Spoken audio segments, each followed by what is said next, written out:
for the Thought Integrator Talk Series.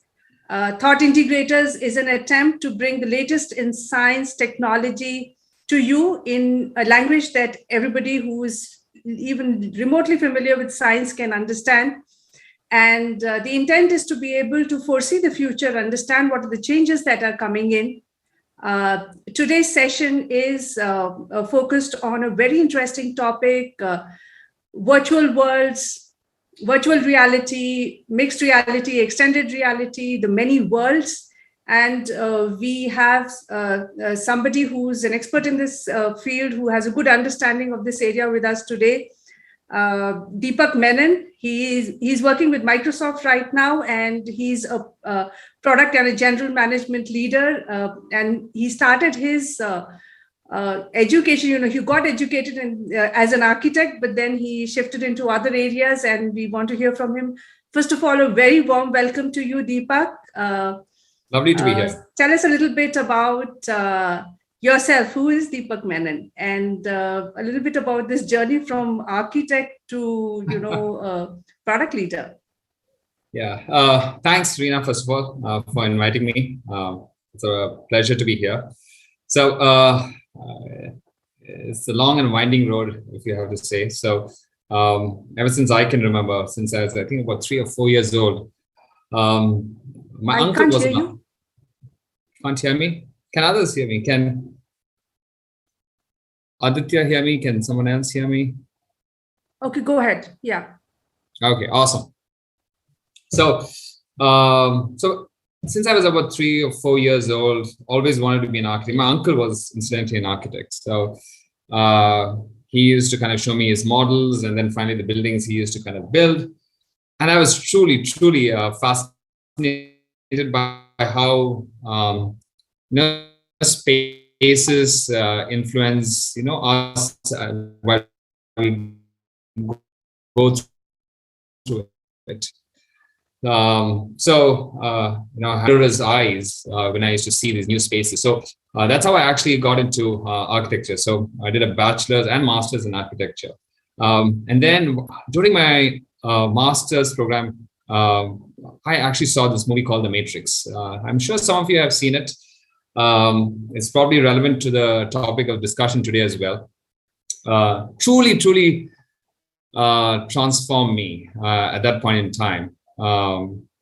I could see, how architects or building spaces could affect people, but the scale of its affectation was probably a few, probably hundreds, probably thousands at most. But I could see how software could affect, potentially millions and billions of users. So that's when I switched to doing another master's in design, and my thesis was actually a cloud-based operating system.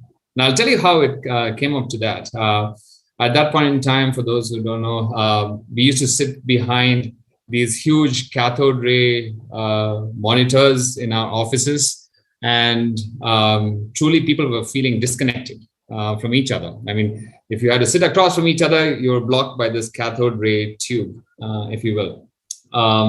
So I envisioned, a future at that point in time wherein you could go and sit anywhere and get your work done. And that's how I got into Microsoft at that point in time. So and ever since then, I've just seen the power of software, how it can transform the life of millions or billions of users.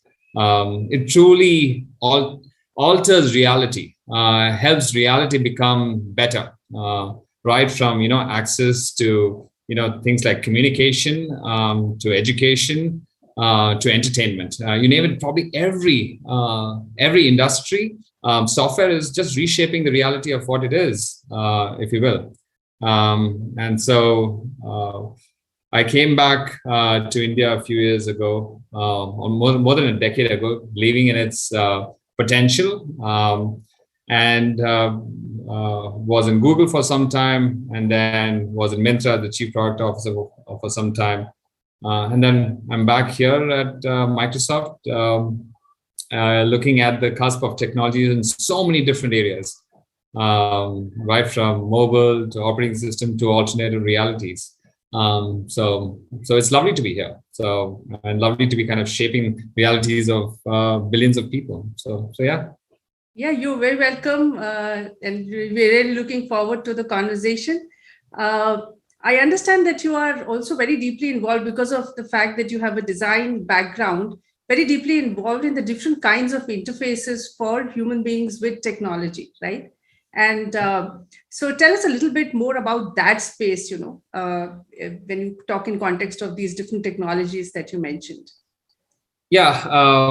I mean, I consider myself incredibly privileged that I'm working across, many different areas of how technology affects people.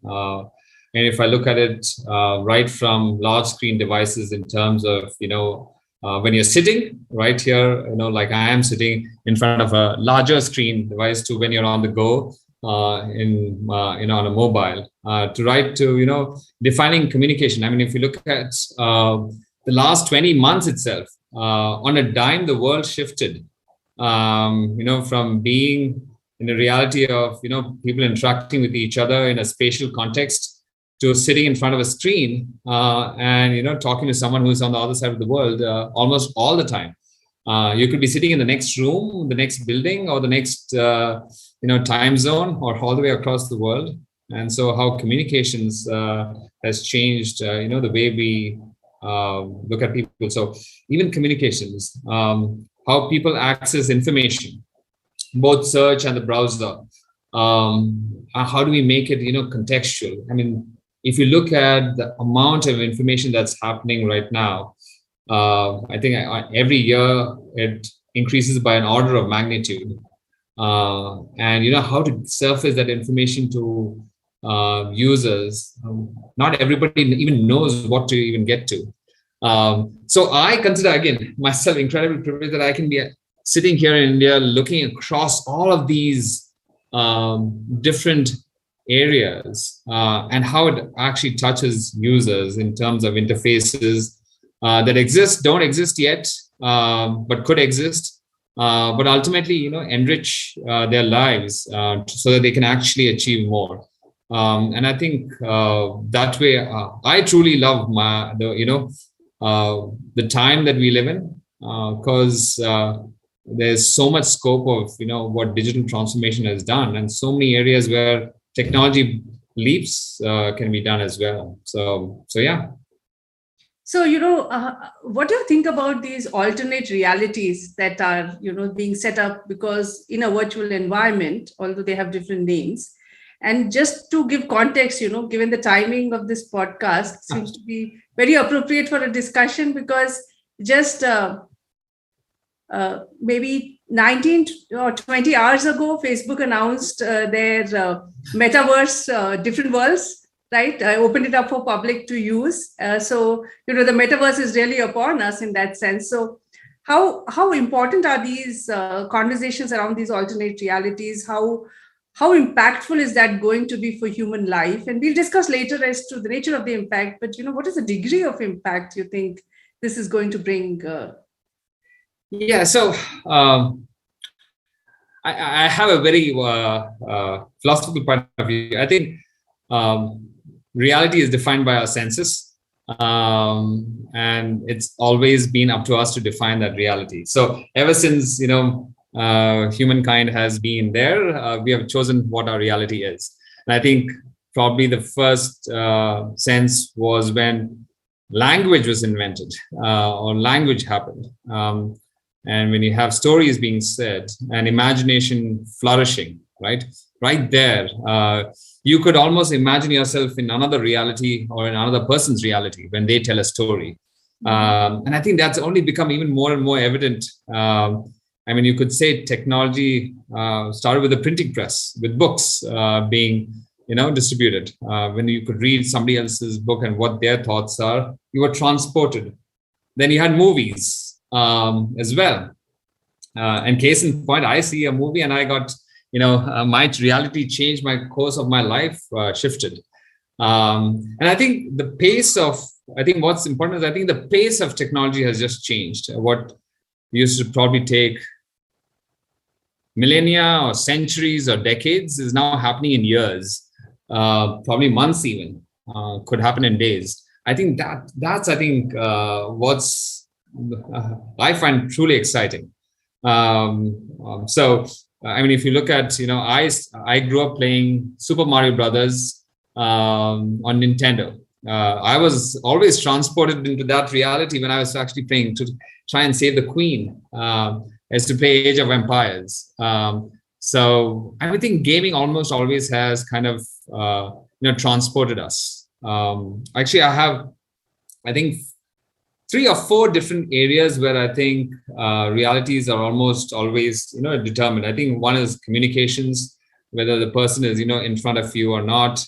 You had phones and cell phones. Then now you've got video calling happening. Then you have commerce happening. Then you have creation happening, where creation used to be physical goods before, and now it's becoming virtual goods completely. You have this whole NFT craze right now, buying even land also, right? And then finally, entertainment or gaming. So, but I think all of these areas are how realities are determined, and just the pace of technology of determining those realities has just phenomenally picked up pace. Phenomenally, I think over the last 24 months, just communication itself. If you see how it's become central, how collaboration has become central by using a virtual technique. I mean, look at this. I mean, normally you would have seen us in a physical space, on a stage probably, or with, an audience, but now it's all happening virtually. So isn't that awesome? So, but yeah, I truly find it's so important because it truly enhances, our day-to-day life of all of us. So yeah. So and I think it kind of goes across many different things. It helps people, do things that were not possible before. Lift heavier things by having robots. Do finer things like doctors operating in surgeries. All of that. So we truly live in an amazing time wherein truly realities are determined by these technologies. So yeah. True. I think that's so true. And I'm taking a cue from what you just said about, I can take that discussion into multiple threads. Yeah. That, right? But let me start by what you just talked about, robots and controlling robots from a distance, right? I mean, generally when people think about alternate realities, they're thinking of a very specific context, which is, when they think of the metaverse, they think about the most popular notion of what is being projected from a marketing perspective by certain companies. But then, the interface of robotics and virtual reality is, this robotic telepresence, right? And that's an area which is going to be extremely useful. And you talked about that to a large extent. Now, could you elaborate a little bit more about, some of the beneficial areas that are associated with these alternate realities, because we'll then jump into what happens with social media. No, of course. I mean, personally speaking, I mean, I am in this domain primarily because it kind of helps users and across 3 different vectors: their desires, their wants, and their needs. And I think while gaming is, one key area, in terms of needs, there are so many things. I mean, I think one key thing that I think technology has truly helped is, as I mentioned, doctors and telemedicine to a huge degree. The ability to kind of even diagnose, from afar, just enables, access to technology to a degree which was never even foreseen before. So, in my sense, I think right from education to healthcare, to basic human services that are needed. I think it truly enables. I think the other area is, I think, financial transactions. I mean, in India specifically, 20 months ago, cash was the biggest means of doing transactions. But if you look at it right now, I think probably India is the country which has the most number of financial transactions happening all digitally.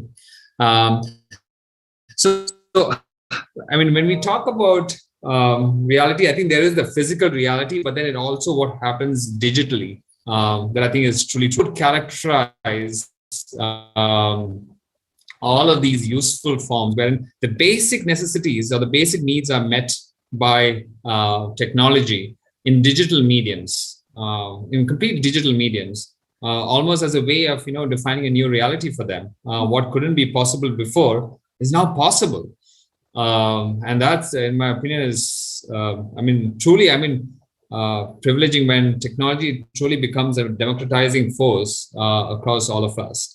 And I think that's what it almost always tends towards. It starts in very early adopters, but then technology enables it to be quickly adopted across mainstream. And I think that pace has just picked up speed fabulously fast. Now I think the one thing I do want to talk about is in the last 20 months, we talk about, specifically building connections. And I think the way I have almost always termed it as is that, physical reality enables, especially between humans, bonding or, deeper connections to happen. Primarily because all our senses are engaged. You've got all your senses, including the spatial sense. But I think in the last 20 months, the only senses that are engaged are primarily the visual sense and the oral sense, right? Nothing else. And I think there's so much more to go. And what you talked about, hopefully having some spatial way of, even projecting or hologramming yourselves is, I think, a huge degree, because I think those are going to become incredibly important because of this paradox. People want flexibility, but also they want connections. And how do you kind of ensure both of them? You can actually make both of them happen. Because I think that's, going to be incredibly key over the next few years as we see, the way we live and work completely transform. I think that's, one of the key reasons that I look forward to coming to work every day to kind of, make sure that we can make that happen. So yeah. Yeah. The way I'm summarizing this is that, whereas in the last few years, maybe the last 2 years, the things have really accelerated in terms of the communication aspect, the remote aspect, and how we are able to perceive, engage in different formats in this real environment, and which is now augmented by what is moving towards the metaverse. But in some senses, the framework for all of this is being created for a while now, and that's why we are able to move on to this next step. And it's very interesting that you talked about this, because I was just looking at Japan as a society. They have actually created a roadmap for what they're calling Society 5.0. Mm-hmm. And that's a roadmap for how Japan will be in 2050. And one of the interesting things that they have included in it is about how people will interact with each other, how will they use these technologies for remote presence, right, through robotic telepresence or through avatars or whatever. So they are, so much far ahead. They're already embracing the concept of what technology and science can bring. And then they are envisaging a society that is going to be there in 2050 with the, what they can do to sort of take it in the right direction. Having said this, so that's very fascinating for me. You're talking about a similar thing, which is, which you're talking about a movement, and then there is this, which is going to culminate in something, definitely. And then there are people who are already preparing for it to different degrees across the world. Now, since there are terms involved in this concept of the metaverse, there are people who talk about what, in the technical area, we talk about virtual reality, mixed reality, extended reality, and, augmented reality. And I'm sure, for the people who are working in this space, some of it can get pretty confusing, right? So could we discuss a little bit of that and see, what are the nuances and of understanding these different terms? Oh, yeah, I mean, so I think it's amazing, isn't it? Language shapes the way we think, and then we kind of, move forward. So, see, the way I would kind of term it is that, at least the way industry has kind of articulated, I think virtual reality is when you are completely engaged in a different world. And I think probably the biggest use of that has been in gaming. And wherein you can play first player games like soccer or something else, wherein you are completely immersed, trying to do whatnot. Gaming is probably the best example of where it's completely leveraged. And I think over the last few years, there's been enormous strides made in that specific area. The degree of resolution, the frame rates, all make it easy for you to kind of be completely immersed for a significant period of time. So that's virtual reality. Augmented and mixed reality, at least in my terms, could be one and the same, but could be different depending on the scenario as well. But it is primarily overlaying on the real world data. Like, for example, you want to kind of get to a location. How do you kind of overlay on that the directions to get to that location in real time?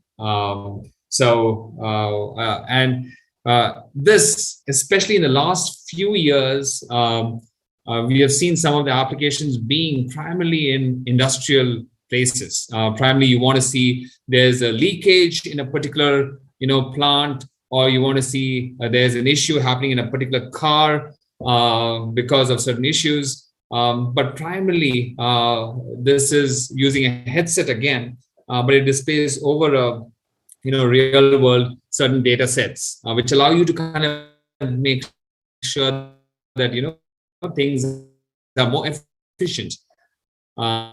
So primarily in the industrial area, it's kind of picked up speed. It's primarily about extending yourself, and that could be in multiple different realms, which is extending your own presence to another location, and that via holograms, or in extending your strength, using robotics, to pick up things that are not easy to pick up, to get to places where you can't get to. I think case in point, where especially doctors who have to do very, very fine things, how do they do it?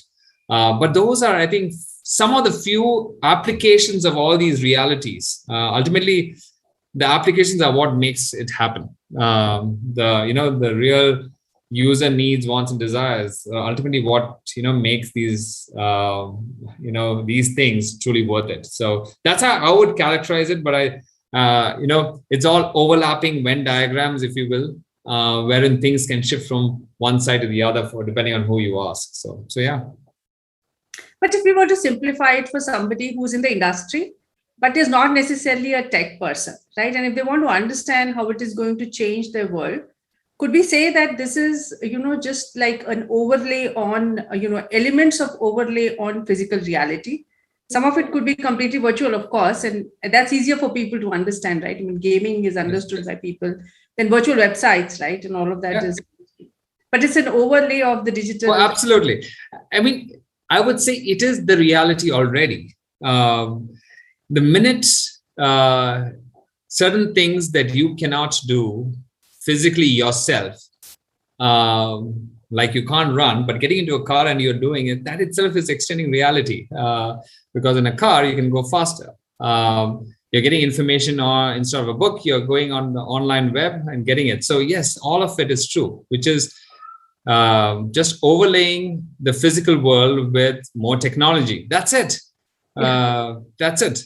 You know what I'm reminded of? You know, the way my son, he's a big gamer and Uh-huh. he's just a teenager right now. And the way he drives the car in those games where he doesn't care about how many times they crash. And I'm like, will he ever be able to learn real driving on real streets? Yeah, Because there you can't let your car crash so many number of times, right?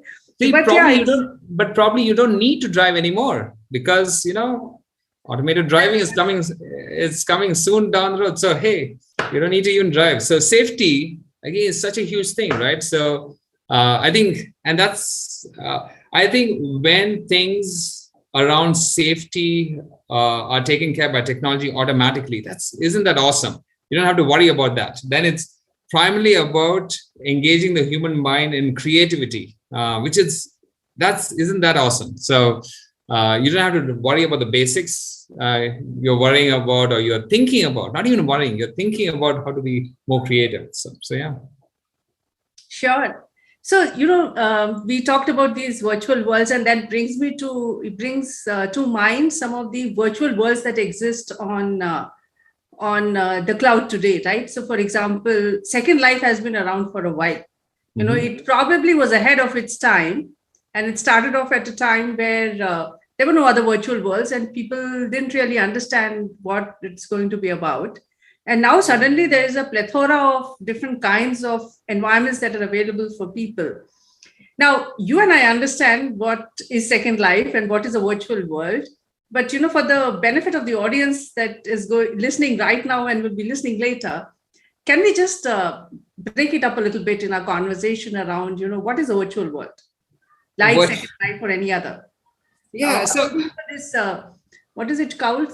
Sandbox. There's something called Sandbox, yes. Then Second Life and others. Yeah. There's Genesis City and all of that. Yeah, so again, I'll bring the cue back to books. When we read books, and which hopefully most of us did or do or will do, we get immersed in it. It's another world. It's a way to kind of find ourselves fulfilled by reading about what others have either experienced or learned truly. And this starts right from, when you're young. You truly want to kind of expand your knowledge. You want to expand your imagination. You want to expand your worldview, literally, right from, here to almost everything else. And that's how I would characterize it. So I would almost say that almost every world that's being built is similar to that.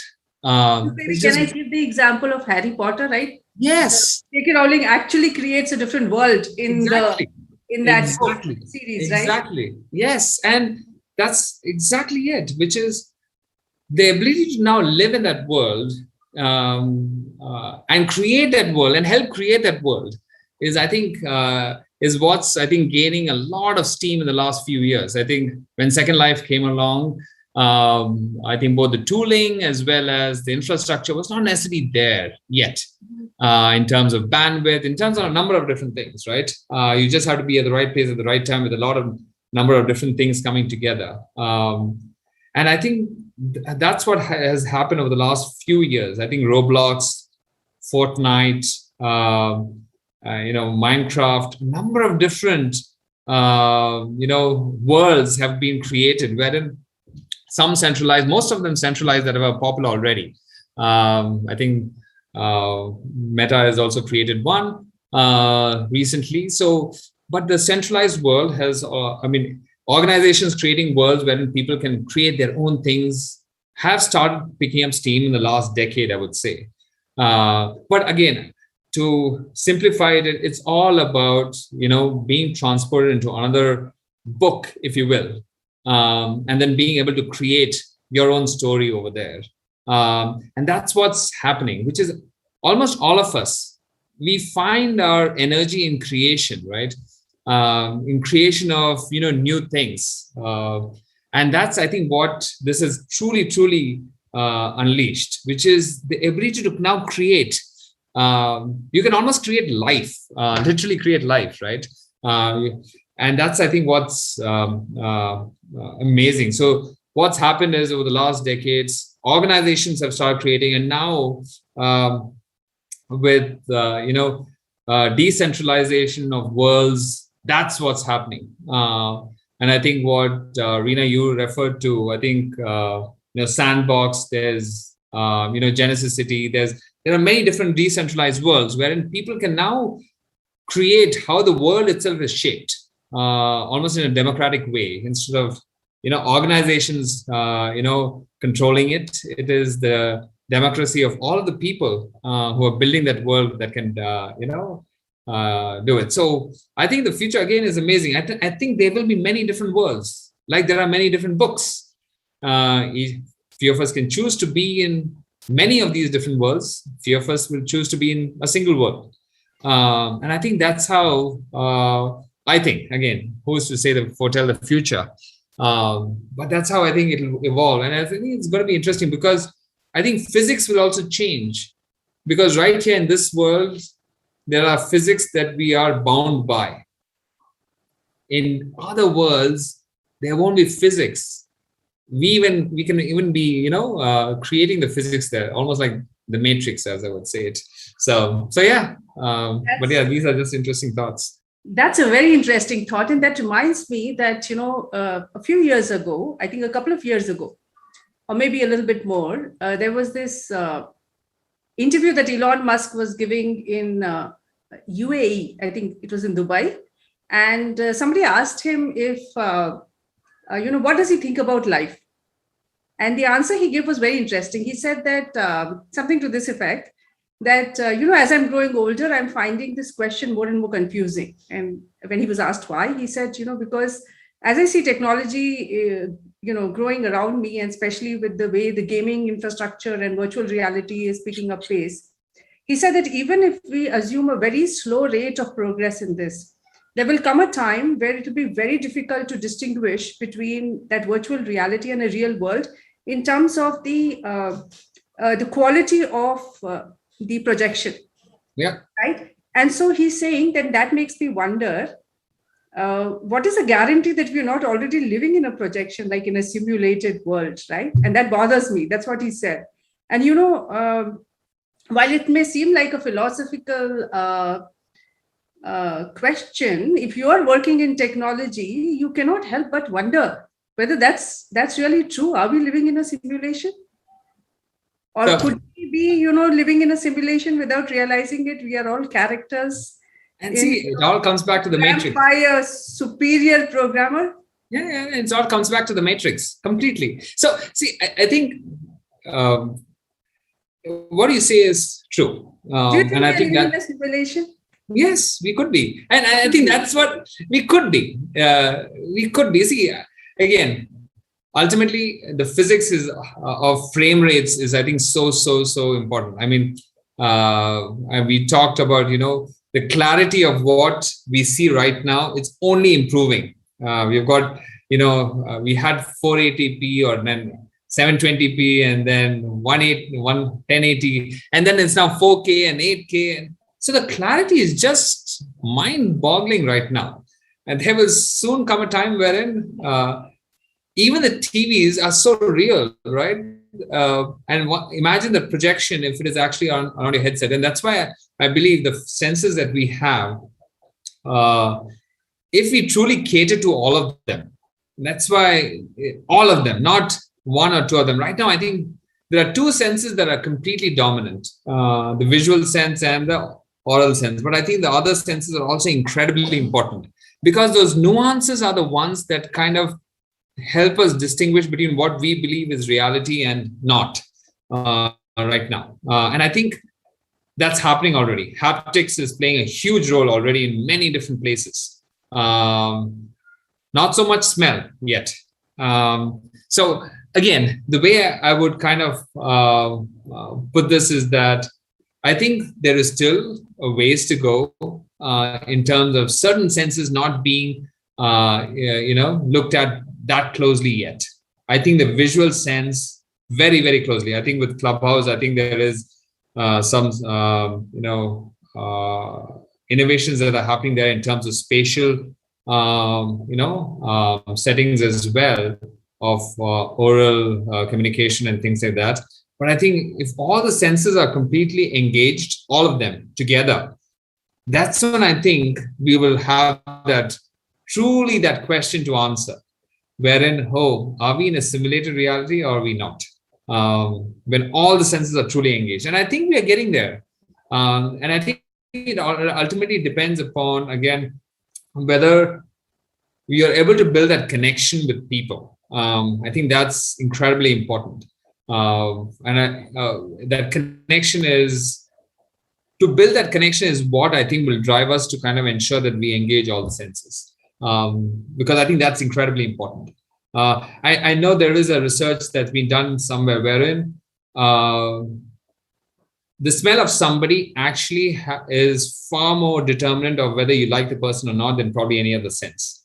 And that's it's a research that actually is conducted. So, but yeah, I truly believe that we have to engage the senses to get into that set of questioning whether we can distinguish between the real world and the not so real world. So yeah, that's so fascinating. And maybe coming closer to reality, the current reality as we understand it. We talked about these virtual worlds like sandbox, etc., where people can create stuff and they're creating real estate on that, right? And there are shops being set up and commercial activities happening as well. So what does it mean for business, right? I mean, forward. So that's what I said. There are four things, right? Communication, creation, commerce, and entertainment. I think commerce is so huge, right? I mean, right from when there was no currency, we always had barter system and things like that, which enabled you to kind of derive value. And I think in the worlds that are being created right now, I think brands are setting up, hey, how can I create commerce or activity happen here? You have, some of the luxury fashion brands, Gucci's and other sort. I think Louis Vuitton also, who have set up shops in these virtual worlds, and people are transacting, and they're more expensive than the real thing, the real physical thing. And it's amazing to kind of see that, right? But if you actually go back even 3-4 years, there was this Pokemon craze, right? And collecting Pokemons in itself was an amazing thing, right? You had to go to a physical place and collect a Pokemon at a particular point in time. Oh, wasn't that a craze as well? So I do think there are different manifestations of it again, of how people are kind of seeing and how they can actually make sure that there is commercial activity in this, and that's what's happening. I think over time, physical goods, while I think it's plateaued, I think the next cusp will almost always be on virtual goods. I mean, if you look at, probably even 20-25 years ago, the amount of physical transactions were probably far more than digital, about physical goods.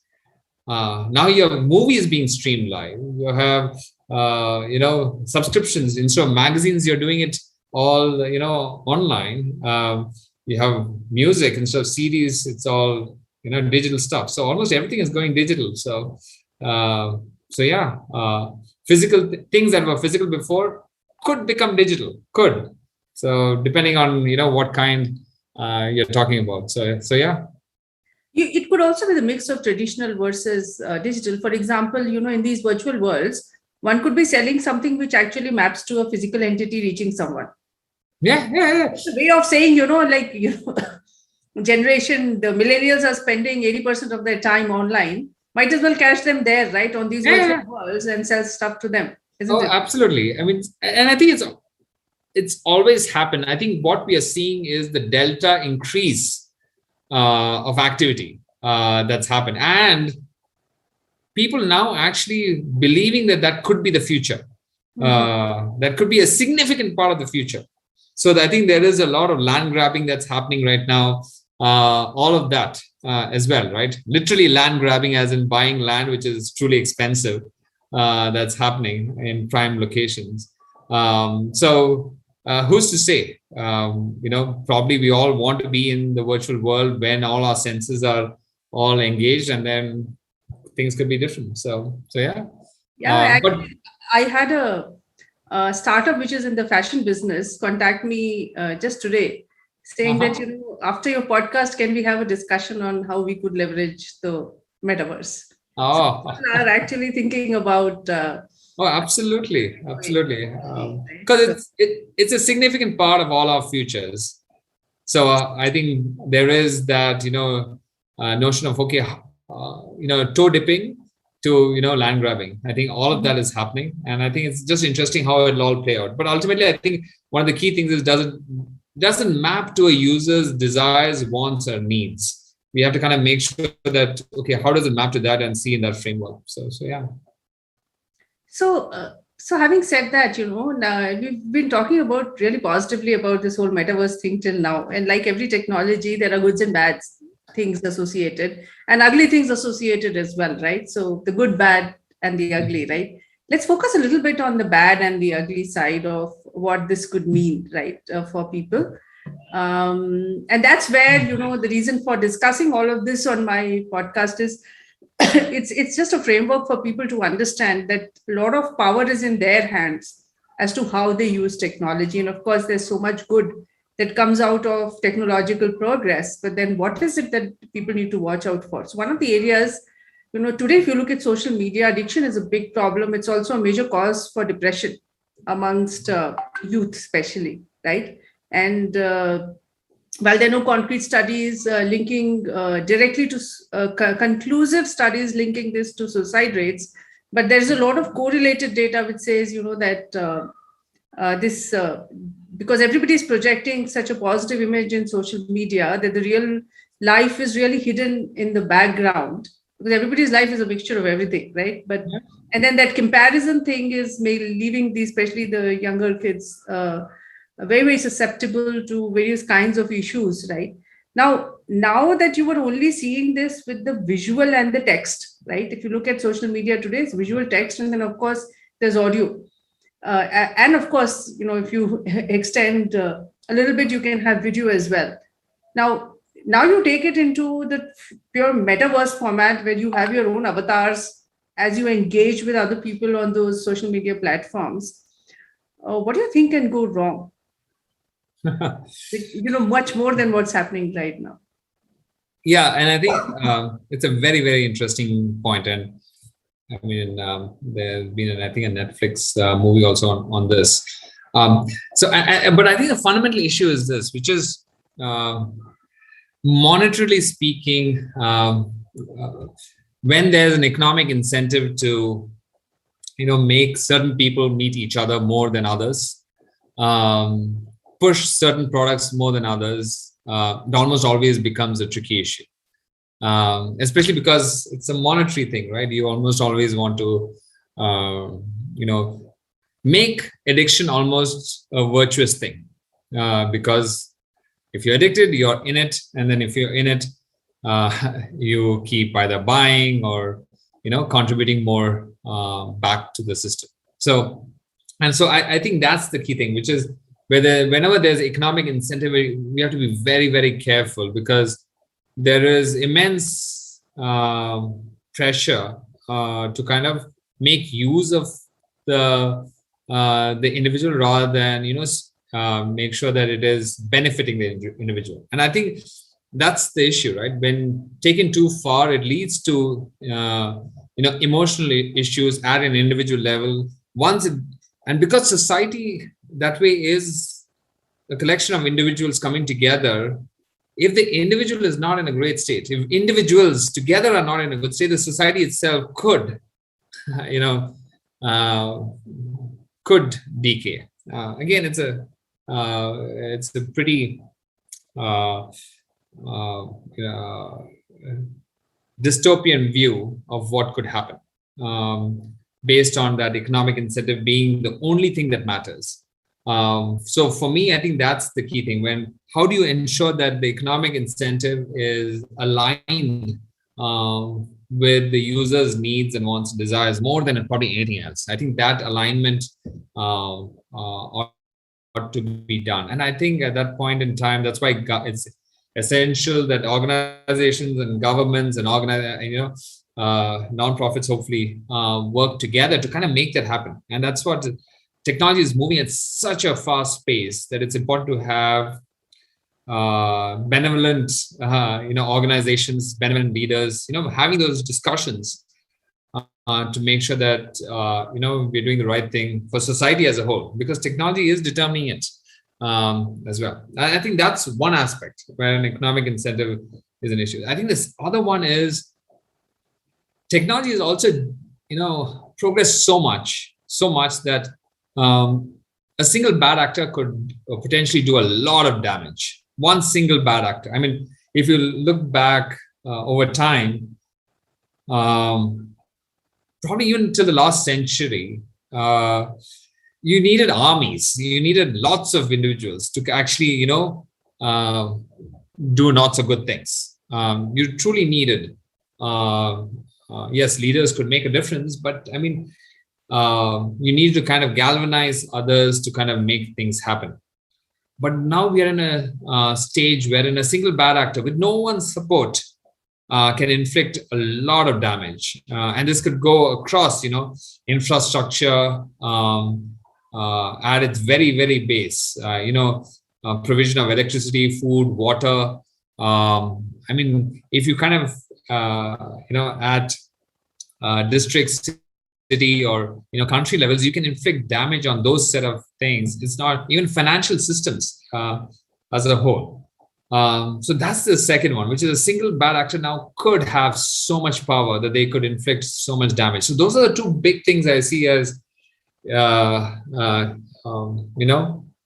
bad and the ugly side that needs to be addressed, thought through, and looked at. I think there are organizations that look at it in a benevolent way. There are organizations that make it, I mean, there's an analogy, right, wherein, you can make it like a basketball game where it's easy for the bad actors to score also, or you can make it like a football game where it's not easy. The scores are much lesser. And so then how do you make sure that, the field is much longer and the goals are much smaller? So it becomes harder. But those are, things that I think about, personally speaking, as we, delve more into these alternate realities, and how things could very quickly turn, ugly or not so good. So yeah. Yeah, and I was just thinking, you talked a little bit about these, as we're moving forward, engaging with many more senses would make it more closer to reality. So all of these negative aspects, like when people are addicted to a world, and also this whole concept of the psychological concept of what you can do in a virtual world without feeling morally responsible. Yes. In certain cases, right? So when you have that negative associated with where you are only engaging with a couple of senses, right? And it seems like you can do it, but then there is at least this reminder when you're in the real world that yes, there are certain things, which you can't do here, right? Yep. When you are going to be engaging with all your senses and the distinction between this virtual world or with the larger number of senses, so this gap between the virtual reality and the real world is going to be reducing, and with that, if there is a real danger, I feel, of people stepping the mark of what is to be done and what should not be done, right? So what do you think? Do you agree? Oh yeah, absolutely. Yeah, I mean, if you look at gaming, car crashes are okay. I mean, truly okay, right, in gaming, but not so okay in the real world. Thankfully, I think we hopefully, at least in the real world, it should be all automatic, and therefore it's okay. I think as we progress, I think those distinctions have to be drawn, and I think they will be drawn. Hopefully, again, if we actually, I think, intentionally work on it, the distinctions across worlds ought to be made more clear of what's possible and what's not possible. I think the laws of physics are, I think, going to be the key things, right? In terms of, it's okay not to fly, or it's okay to fly, or can you fly? Those are the things. I mean, stepping off a building, imagine if you do it on a real world, but not in the virtual world, you can fly, but not here. And then when that distinction starts to become blurred, that's when the problem occurs. And so I think it's upon all of us to almost, be very, very cautious about how do we, build the rules for these new worlds as we do it. I think in most instances, it maps very closely to the real world, at least the ones that we are seeing right now. And I think that's goodness. But I think that, as I said, a single bad actor can inflict a lot of damage. And that's the key thing. How do we ensure that it remains benevolent? It remains beneficial as technology as a whole for all of us. I think that's, key. So what you bring up is a very, very key issue. The drawing those distinctions are going to be very, very important. We have had, literally millennia to kind of figure out this world. Literally millennia. Society as a whole. Out as yet, right? By the way. And, yes, and exactly, and new worlds are coming up every day. So and technology is moving at such a pace wherein, as Elon has said, or Matrix showed, the distinctions are not going to be very clear. So how do you make sure that happens is, I think, going to be incredibly. So there's a moral responsibility on all of us as, in technology to kind of make sure that happens. So yeah. Okay, I think from a discussion which became really philosophical and also looking at the various good, bad, and ugly sides of the metaverse, I was also thinking, today, if you look at the players who are active in it, I think everybody knows about Meta or Facebook, which as it was originally there. Who are the other players? Of course, Microsoft has a role as well, and on the. Yeah, the way I would put it is, all technology companies have a role to play, all of them. I think the way Microsoft is known is because, we use Teams, and then I think HoloLens is a huge part of it, right? And we have gaming also. Xbox is a huge, and we build lots and lots of game franchises as well. So, but I think all technology companies ultimately are going to determine this. We have the organizations like Roblox, Fortnite, and all of that, which are also doing it. And then there's these decentralized autonomous organizations, the DAOs, which are also coming up, which enable some of these virtual worlds to be created. Sand, Mana, Engine, these are all cryptos that enable these decentralized worlds. So I think these are all players that have evolved over the last decade, over the last couple of years even. But I think the speed with which these new worlds will crop up is going to be a lot more frequent. And I think that's so it's an awesome place to be as well, right? Because you're seeing it unfold before your own eyes, and when it unfolds, you have the ability to kind of shape it in a way that kind of helps make it useful for all of us as end consumers of this. So there are many organizations. So I believe all technology companies that have been and will kind of have a role to play in that. But I think it's we have to be responsible for it, and I think that's the key thing. We have to feel morally responsible for creating these worlds. So yeah. Are you seeing, since you do interact with customers as well on the enterprise side, right? So do you see a lot of interest in India as well, or not, in all these virtual augmented? So I think manufacturing definitely. So see, the way I see it is drones, huge interest. The ability to kind of map areas that were not mapped before.